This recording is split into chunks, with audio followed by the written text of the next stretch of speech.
was first thing coming here. So, Christopher Columbus, I'm going to go over the second reason, and in the thing that we hand out, it actually has the explanation of his journey, what that means to come over here from a voyage, to come from an unknown place, why he pursued it in the first place, what he thought of, how he went first to supporters, it did not happen, and finally the king and queen of Spain did help him in his voyage. Everyone had different reasons why they decided to travel. We're talking over 500 years ago. So you have to put everything that we talk about in the context of history, in what was going on in Europe at the time, what was going on here in America at that time with the Native Americans. So we would have to take, there's obviously enough to explain, there's plenty of teachers here, plenty of people that understand. I won't get into the specifics of that, we can discuss that. But that is a core reason of what we celebrate when we talk about what is Voyage of Discovery. How do we have that in our life now as all Americans as we go forward?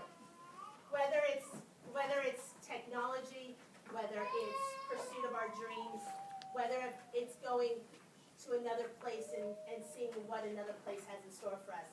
The second reason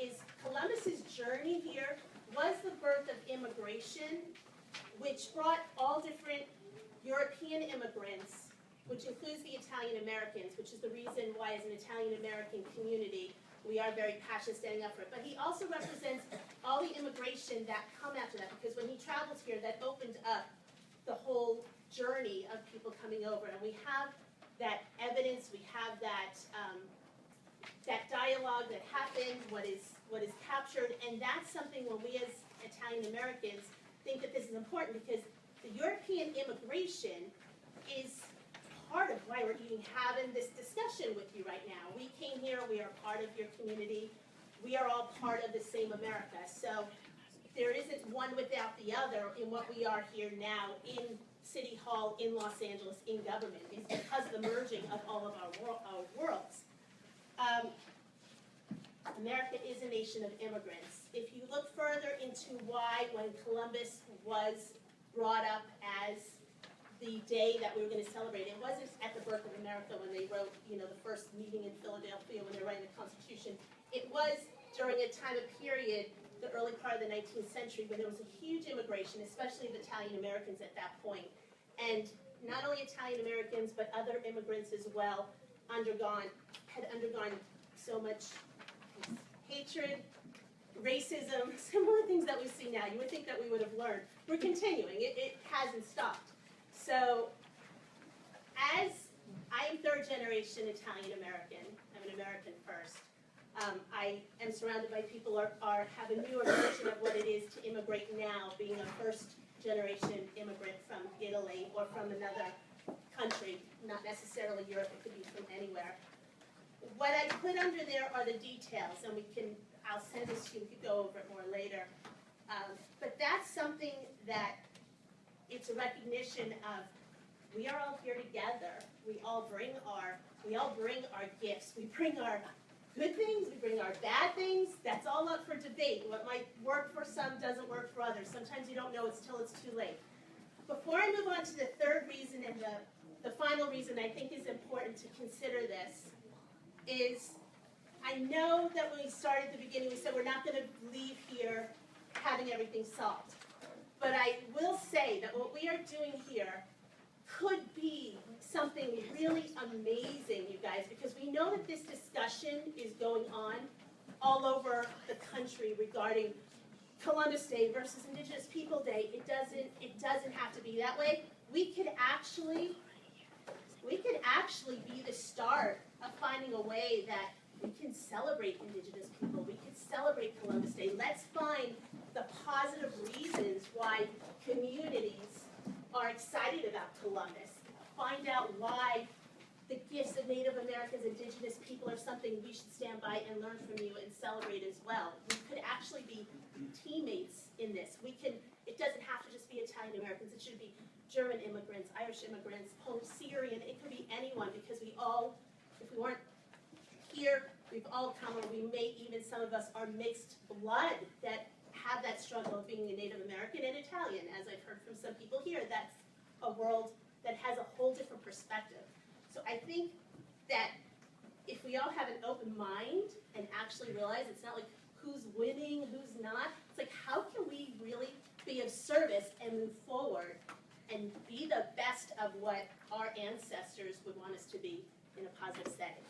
The last item that I would like to bring up for discussion, and I don't know how many people know about it, but the reason ultimately, if you say, why do we pick Columbus and why aren't we making it Italian Heritage Day? Why is it Columbus Day? The bottom line from Representative is the Columbian Exchange. The Columbian Exchange, which was the exchange of goods and services, people, animals, technology, is what only happened after the journey of Columbus, when that opened up. That's when the Columbian Exchange happened, which has now affected the entire world. When you all have this, there is a list that you see that every single country has benefited from this Columbian Exchange. Italians, we didn't have tomatoes in Italy. We got them from here. Native Americans did not have horses on the lands. They were brought over by Columbus. Switzerland didn't have chocolate. If you go through this list or just look up Columbian Exchange, which is so, I don't ever hear this being brought up. And it's something that to educate ourselves I think is important. Why would we mark this day? Because this exchange of people, technology, ideas, everything, this exchange, which is now global, is really what sets the key of who we are, what we are, and going forward. And I think if you just take those 3 points from our perspective of why, to honor someone's journey of the unknown, which we all go through in our lives and go through in any endeavor we go. The second being Europeans and immigrants came here. That is what makes America what we are today. We have merged, we are part with the Native Americans, we are part of Indigenous. We are all Americans as far as being a part of wanting to be here under a rule of America and what our government has and open for us. And third, the Columbian Exchange, which was marked because of Columbus's journey here. Those are the things I would like to consider going forward, and those are the points that I would like to present with you, and I will make these available. I will not go over the Columbus fact versus fiction, but like I said, this I would hand over to someone else at a later point. We need to discuss that. Thank you so much for your time. At that point, is that enough that perhaps we could open it to someone else? Thank you.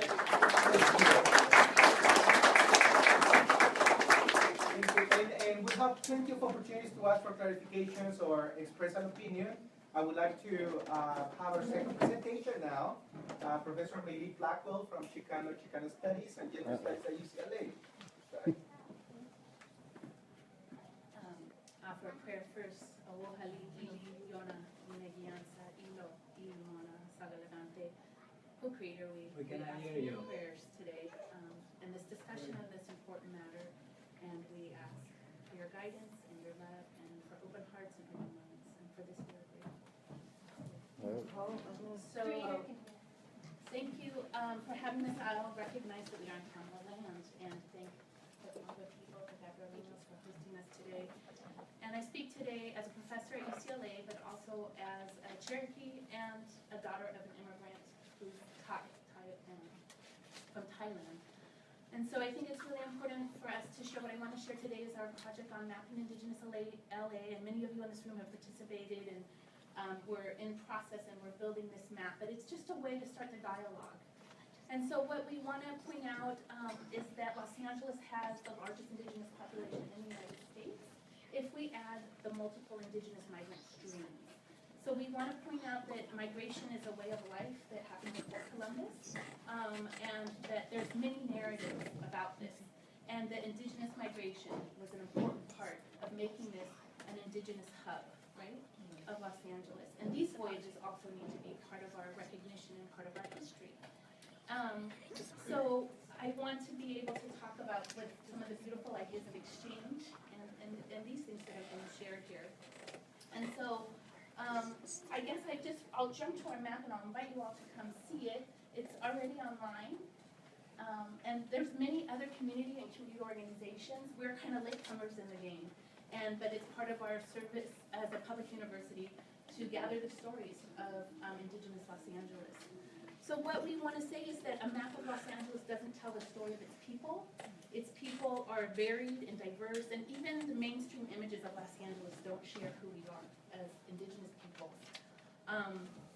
And so we're uncovering these multiple layers of Indigenous LA through digital storytelling and oral history with community leaders, youth and elders, and probably, hopefully, many of you in this room. And we want to be able to talk about the fact that Indigenous LA helps us see that this is Los Angeles, we know it as part of, the Pacific Rim. We understand it as a hub of immigration, but we don't understand it as a hub of Indigenous life and Indigenous presence. So part of this map includes these multiple layers of Indigenous LA, starting with the first peoples of California, the Tongva or the Gabrielino, and recovering some of their struggles for sacred sites, some of their presence. Lots of people have the mistaken notion that there are no Native folks in California, native to California. Sometimes as American Indian folks, we're looked to as the Indians of LA, but we are really relocated to Los Angeles either. We're also visitors on their land. So this is an important part of the project. We started with Curvagna Springs. Part of our Indigenous protocol was to work with the Tongva community first, and we worked with Curvagna Springs, which is a sacred site by Union High School. And this work is continuing. One of the major maps to be launched soon is by Craig Torres, a Tongva community educator who has a wealth of knowledge, and we're developing a K-12 component. Because every kid in LAUSD has the 4th grade assignment, the mission assignment.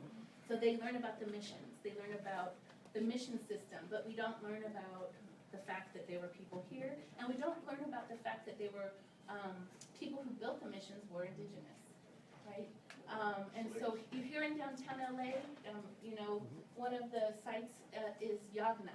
Yagna would tell you that it's not a traditional pueblo, it's not a traditional village, but it's really a labor camp that was built right here around where a pueblo is, here in downtown Los Angeles. And that labor camp was convict labor.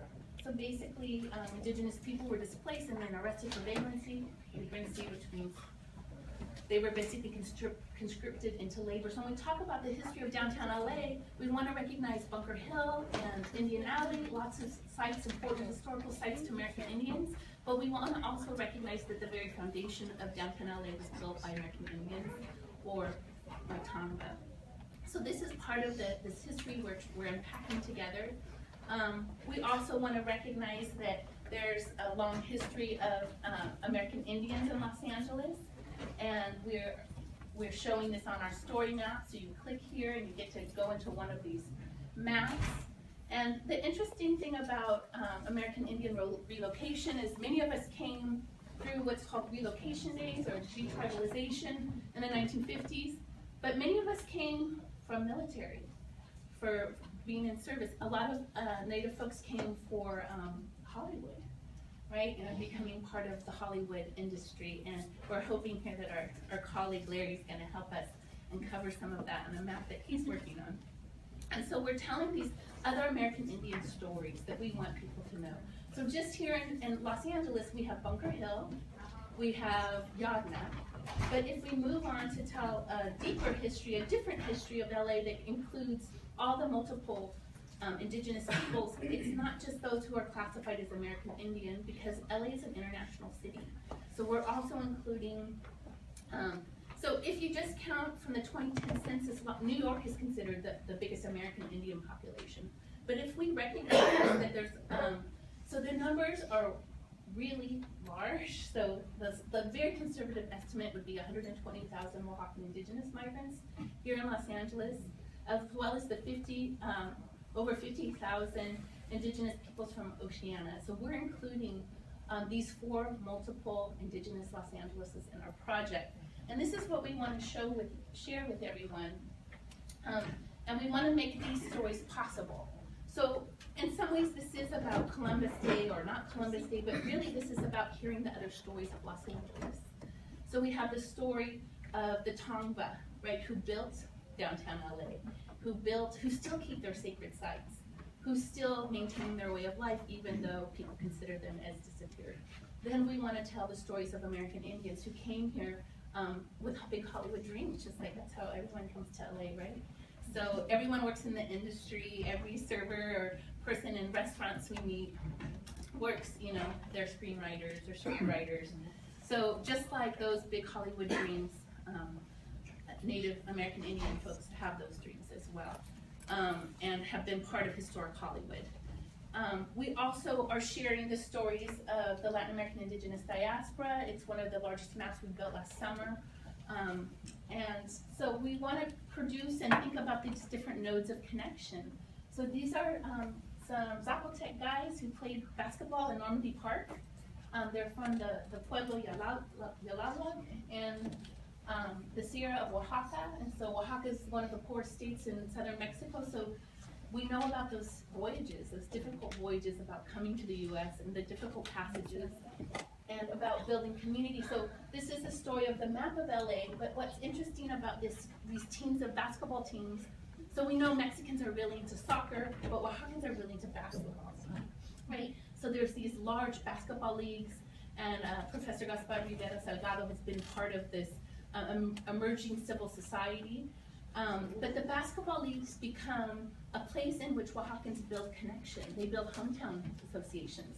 They build the Galaguetza, which is happening in 2 weeks, one of the largest festivals. I hope you come out August 6th in Lincoln Park. And it's become such a large event, it's not just one day, it's a whole month, of Oaxacan Heritage Month. And so the so this map has Oaxacan, Zapotec, Mixtec, and Mayan. So we know that part of the 80s, the genocide and the wars of intervention we have a large Mayan presence. So we have largely Cantoval. So the Mayan presence is also here on our map that's surrounded in Westlake. And then lastly, our last map that we're building is the Pacific Islander map. And so we know, I'm from Long Beach, which is, it rolls deep in Samoan and PI culture, right? And, so just as, Samoans and Chicanos have contributed to what we think of as LAU culture, there's a really rich Pacific Islander culture and the cultures of Oceania. And so we think of ourselves as the west coast of the United States, but we're really the east coast of Oceania and the island and water culture. So we're not just a land map, we're also a water map. So lots of those groups have recovered their canoeing cultures, and they're working with Tonga and other native California folks. So we have this connection in our map. We have a Pacific Islander map, and we also have a crossroads and cross currents map where we show the collaboration.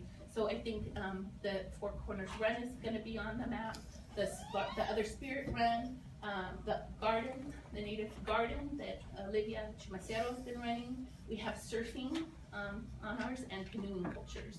So those are the maps that are in development. So what we're trying to show here is that you can't really understand LA if you don't have this deeper sense of the rooted presence of indigenous people that endures, that there's survivance, that these cultures are alive.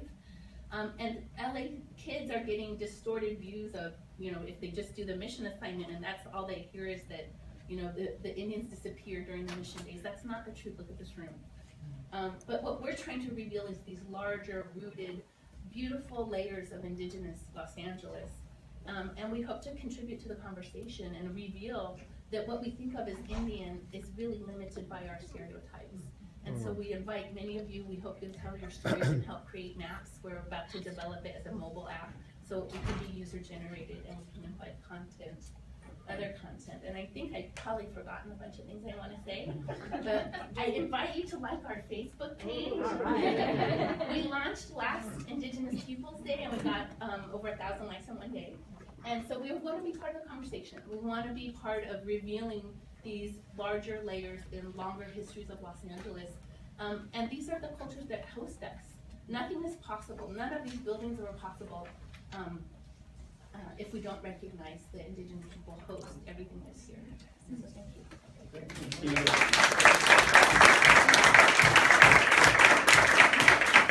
Okay, so here we we have two presentations that can help us provide with a common floor of information and understanding.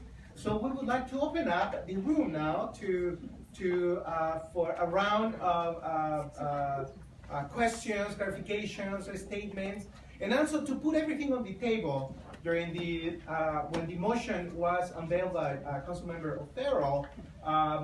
There were two very public proposals expressed there. One proposal was that in order to establish Indigenous People Day, that should be in place of Columbus Day, and that was very public there. And the other one was to look for ways in which we celebrate the presence of the Indigenous people in Los Angeles, but not during that day. So that was very public. So we should acknowledge that to bring everything on the table.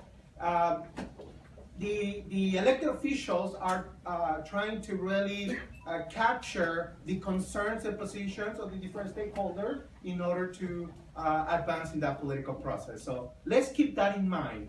And also, thank you, Anne and Meili, because I think this provides with some food for thought to see how can we imagine moving forward in a city that has a very long tradition, but also is part of a globalized world.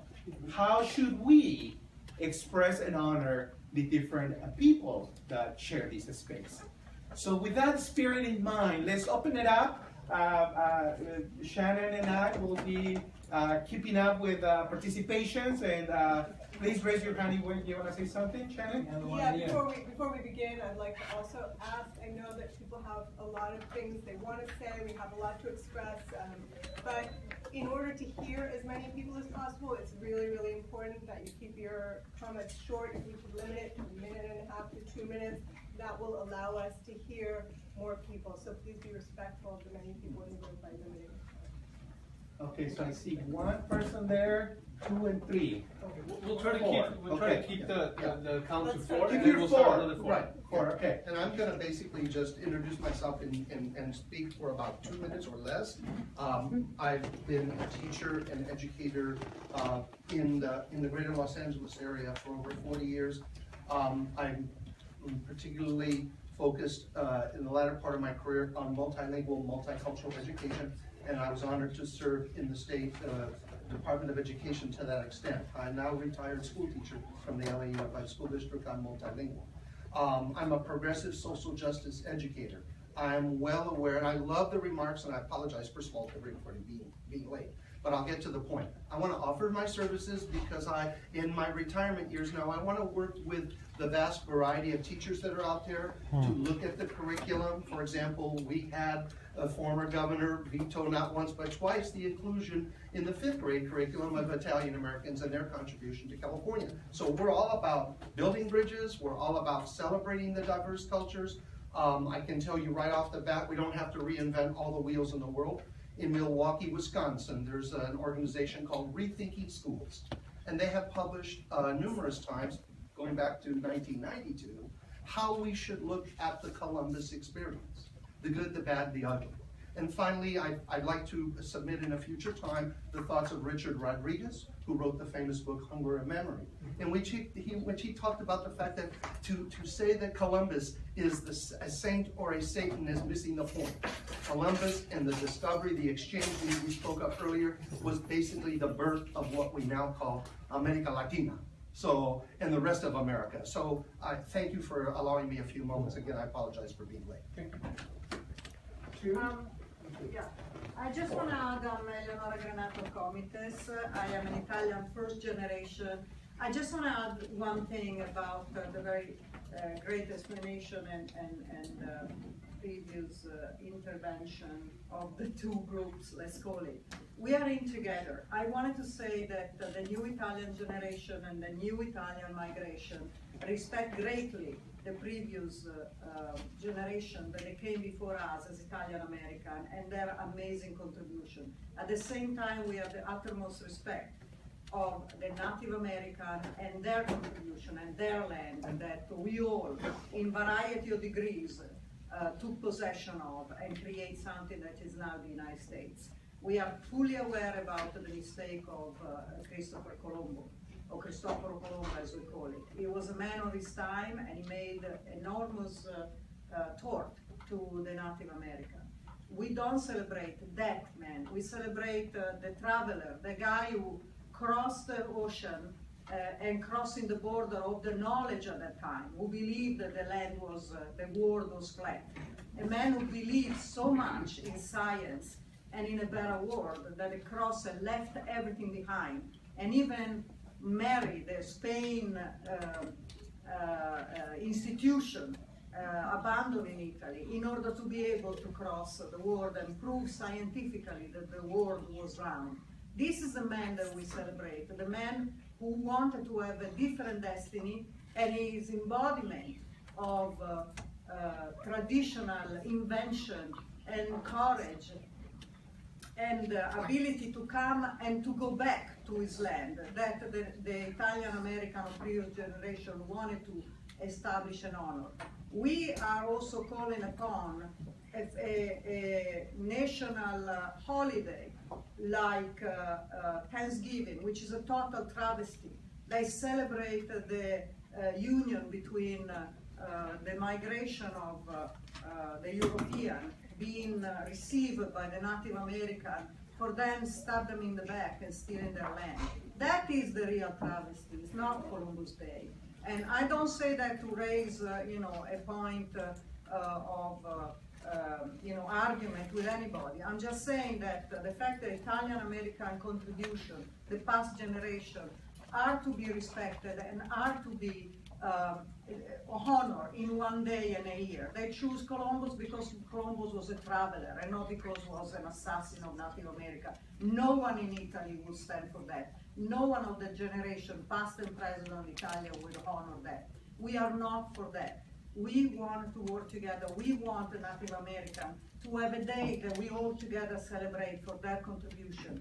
And we also want to respect the fact that the Italian community has brought so much and keep on giving so much and taking so much from this country that they have their own day. I think that the preposterous idea of fighting against minority in this country is very divisive and is not wanted by anybody. It's absolutely against any Italian migrant principle to try to steal from someone else a day or to be taking advantage of the fact that we are both minority, fighting to have our own recognition in this country. Thank you. I don't want to add much to this. I just want to point out that, of course, we're talking also about the importance of an Indigenous Day as relative to Los Angeles. And we've had this beautiful presentation that talks about really the recognition of immigration from this point of view. I learned a lot. I know a lot from other sources, but this was really revealing, and it's really part of the exchange that we really want. The Columbus Day is part of a federal recognition of a federal day. It has a political history that is complex. I recognize that. I can understand some communities' desire to sort of also take a stand against that federal recognition. And so that I understand the political nexus between an Indigenous Day versus the federal recognized holiday of Columbus. But I also want you to recognize what the Italian Americans and the Italians are saying here, that really the way we live this day has to do with the values that we share. And there's a lot more that if we could find a way to exchange more with each other's communities, we would learn that we have a lot of Native American traits in our own way of life, and that you probably are as big travelers as Columbus is. Can I ask everyone who speaks to please introduce themselves, just to say your name? Sorry, Claudio Fogu. Thank you, Claudio. Appreciate it. Go ahead, sir. My name is Melissa Kala again. I see both sides. I have Italian descent. My grandfather Giuseppe Salvatore came from central Italy, migrated here.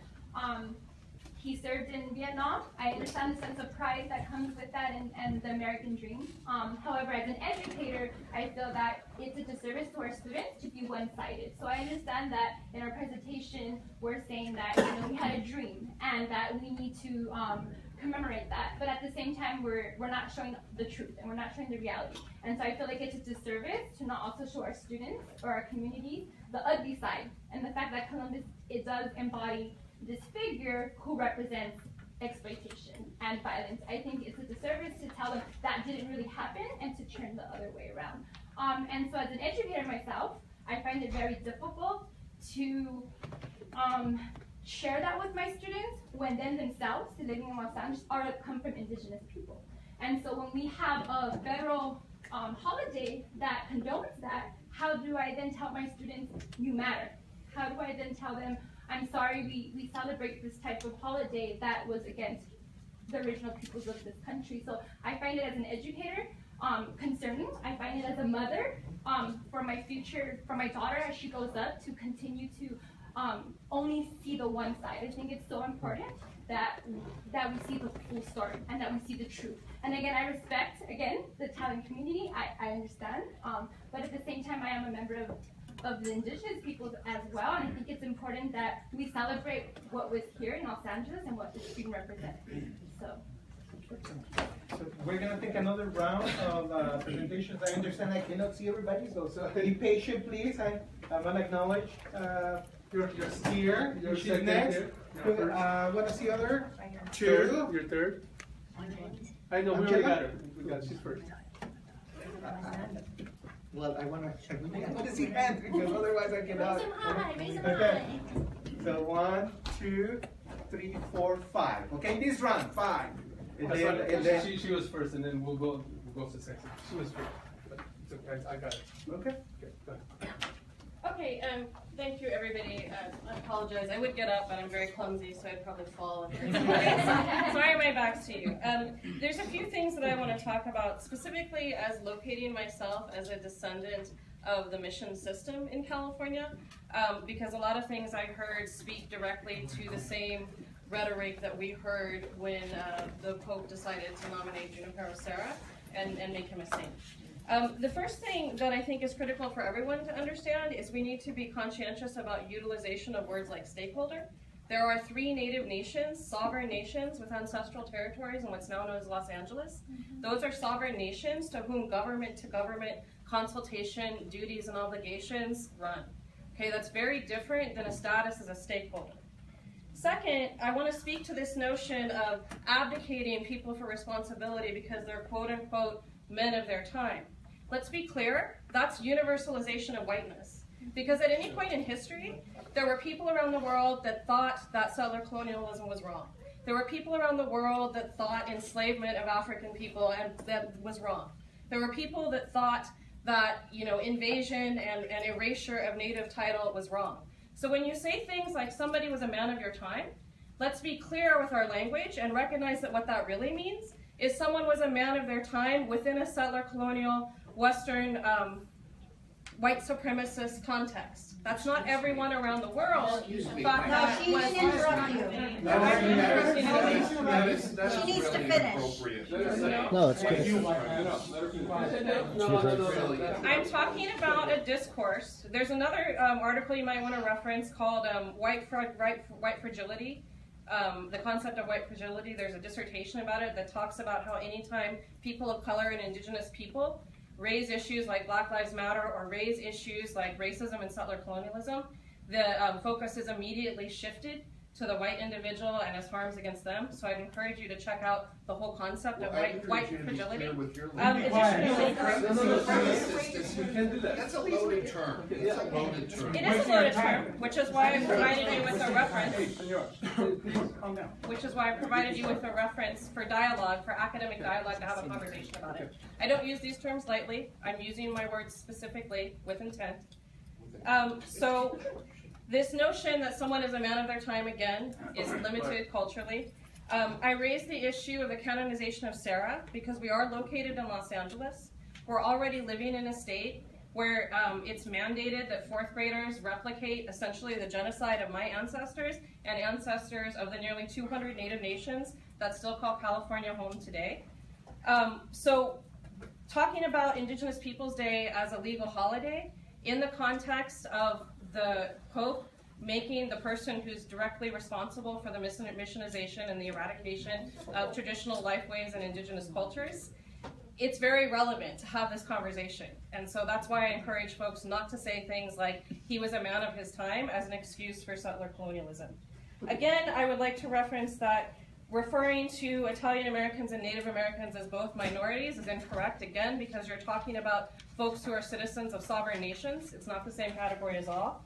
And finally, these unintentional missteps demonstrate the erasure that's happened even when people are well-intended. Again, myself included, we went through the whole room of introductions before even anyone acknowledged that we're on Tonga land. I think that that would not happen in terms of Columbus. That's what I have to say. Thank you. Thank you.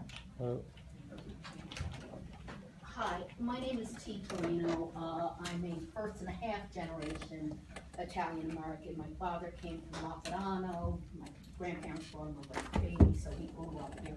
I grew up in a really strong Italian community in South Philly. I don't think anybody here disagrees that there should be an Indigenous Peoples Day. I think the reason that they want to switch out, and I think that's what we need to get at. The switch out is because financial reasons, from what I understand. I don't know if that's correct. Is it correct? Financial reasons? Financial reasons are part of the equation. Here's the deal. I mean, there is no Columbus Day anymore. It was taken away as a federal holiday. It was taken away as a state holiday. The city workers still get it off.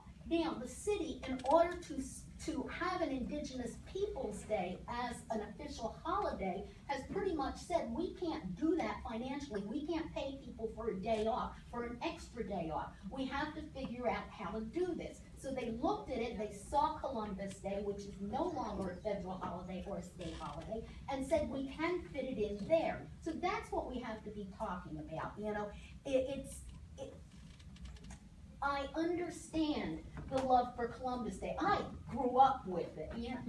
But I also understand that we need an Indigenous Peoples Day. They've been here longer than anybody.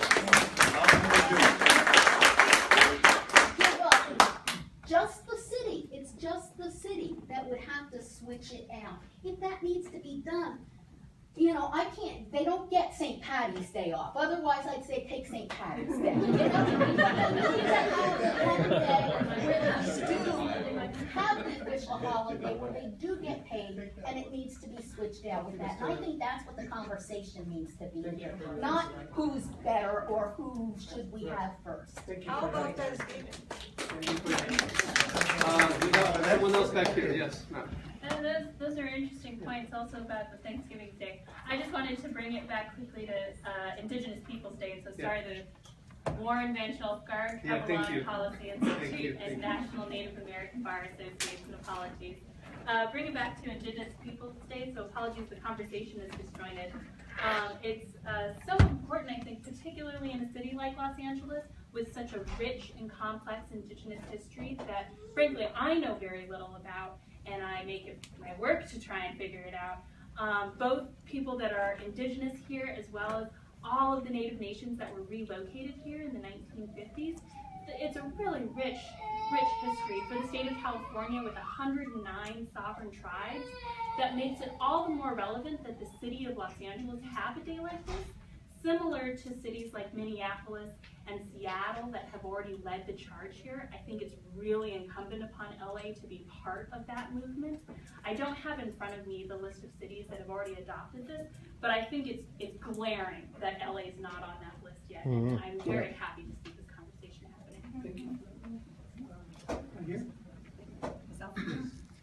Lydia Ponce. To talk about the sacred sites, we also have to talk about the current struggle in keeping those sacred sites. Curuvunda does not come easy when there's a constant contract with LAUSD. Those waters run deep 10,000 years, and we plan to preserve that. And I give that as an example of the continued battle to be who we are every day, regardless of what side of Turtle Nation we come from, Turtle Island, right? And immigration is always something interesting to me because it's the timing, how convenient now to try to build a wall to keep people out when there's people running for all of us in this room. Our ancestors putting together the eagle and the condor in a peace and dignity run, where it's even been suggested that people run from one side of the Turtle Island to the other to meet in Canada, to meet in Panama, that they have to get an application, or do they have to get an approval to pray at a beach somewhere along the West Coast. It's ridiculous. This isn't a compromise. We've already compromised 500 years plus. This is recovery. This is restorative justice for the trauma, the PTSD, because we're resilient. We're still here. So to continue the conversation is to say it's restorative justice and it's just. Because we haven't disappeared, we're still here. No matter where you go, you'll meet someone. It's just open for conversation beyond this room. Thank you. Thank you. Hi, Chrissy Castro with the LA City County Indian Commission. And I'm sitting here and I just feel like it hurts my heart so much, this conversation. I grew up in Lincoln Heights in a very Italian community, right? And so one of my best friends growing up is Italian. And I've been to Italy several times.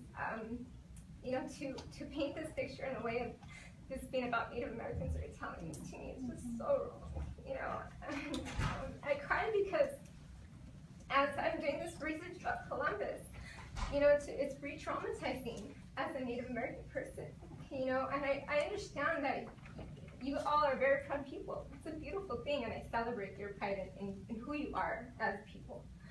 But I can't ignore, as I look at the transcripts of Columbus's own words, to talk about how he was part of, you know, a Native young girls' sexual exploitation, and there was a slave trade on many different levels. But you read about rape, and you read about really savage violence and killing. And in this country, we're at a point right now where violence is so widespread. And we need to make a change. And so it hurts me because I don't want to be against anybody in this room. I want us to be together. I want to celebrate Italian culture and who you are as a people and all the beautiful contributions that you've made. But I also really want you to see the pain and the suffering that we have too, and what we continue to suffer because we're not included in history books. There is an erasure of our people. And it's enough, you know, it's enough. It's time that we come together. It's time that there's healing on both sides. We want you to recognize our hurts and our pains too. We don't want to hold you accountable for what somebody did 500 years ago, you know? And honestly, on top of that, Columbus came from Genoa before the nation state of Italy was founded. So he, you know, there's a lot of things I won't get into on that, but the point is that, you know, I also want to come together, and I'm trying to figure out how do we do that together. So, thank you.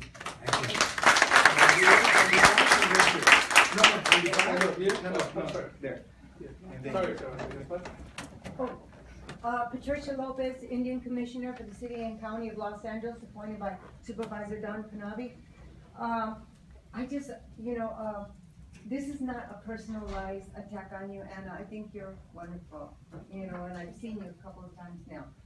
But the points that you made, I totally disagree with. It was manifest destiny. We were here. We were trading with one another from the tip of this continent all the way down to Chile.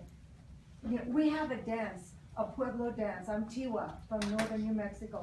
We have a dance that's called Matachin, literally translated, kill the Chinese, which were really the Spanish. That dance is the same dance from northern Utah, the northern edge of, all the way down to Chile. And we dance the same dance and dress the same way. We have been merging with one another on this continent and trading for thousands of years.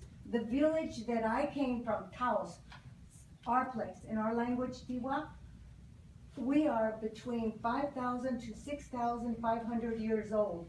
We are the oldest continually inhabited village on this continent.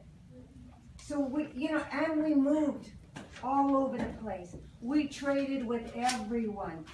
We knew other languages. My grandma used to say, and my grandma Josefa, in your lifetime, I hope that border disappears. Because when she was a young girl, they constantly went back to collect shells for our most sacred ceremonies. We adopted the foods from the South. They adopted our way of living, our homes. My home is on the National Registry, 4,900 years old. That's my home. The only place that I call home is Taos. I was born on the couch in what was called Aliso Village, between First and Mission, because my family came here on the Indian Relocation Act, a promise of a 9-to-5 job, and to live in a house, a comfortable home. Well, I think they regretted it after a while, but because they were farmers, there was no 9-to-5. Our land was farmland up there. It still is. And, the whole issue of being in a community, being raised in a community, in Aliso Village that we called it, we didn't travel far out of that compound because we knew we were not wanted. We were not accepted. We went up to Elysian Park to go drum and sing and carry out our ceremonies at Pine Flats. And to us, that was our home away from home. Columbus Day, I was never in school. My parents didn't allow it. Thanksgiving, we never celebrated it. To us, we celebrate the entire month of November. We pray to the Creator for all living things, humans and plant, everything. That's our month. So every November, my mom would yank us out of school, and we would go back home, and she would be in her religious society, Greencorn, praying for every living thing on this planet. So it hurts. It really hurts. I have to chime in with what Chrissy said. You don't know the pain that we still feel. And I know when my son was really young, he says, how come you guys didn't fight back? And in our way, Pueblo people we're not known to be warriors that way. We're warriors with our mind. We're known to be intellectual, to be smart. Science is what we're good at. The science of everything on this planet. That it has a place and it's to be honored. And I just want to say that if we don't convert, and it's not against Italians, believe me, it's not against individuals, and as Chrissy said, we don't hold you responsible for anything. No one in this room is responsible. We hold no hatred, because that makes your heart black. We don't believe in hatred. But understand from our point of view how personal this is. So that's all I have to say. Sorry. Thank you.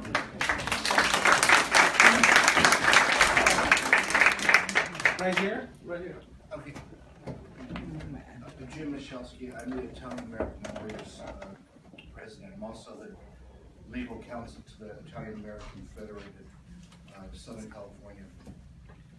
I wanted to make a couple of what I believe to be the absolutely most important points here, at least in my opinion, speaking as representative of the Italian community. It's very unfortunate in my mind that this has been somehow positioned as a choice between recognizing the indigenous population of California or eliminating Columbus Day, or recognizing Columbus Day and not having an indigenous day.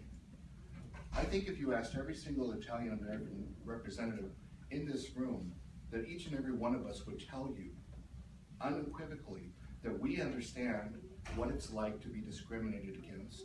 We understand what it's like to be treated poorly. We understand that. I've been called many, many derogatory names as an Italian. I'm not going to repeat them, but you've heard them all. If you've watched The Godfather, you've heard them all.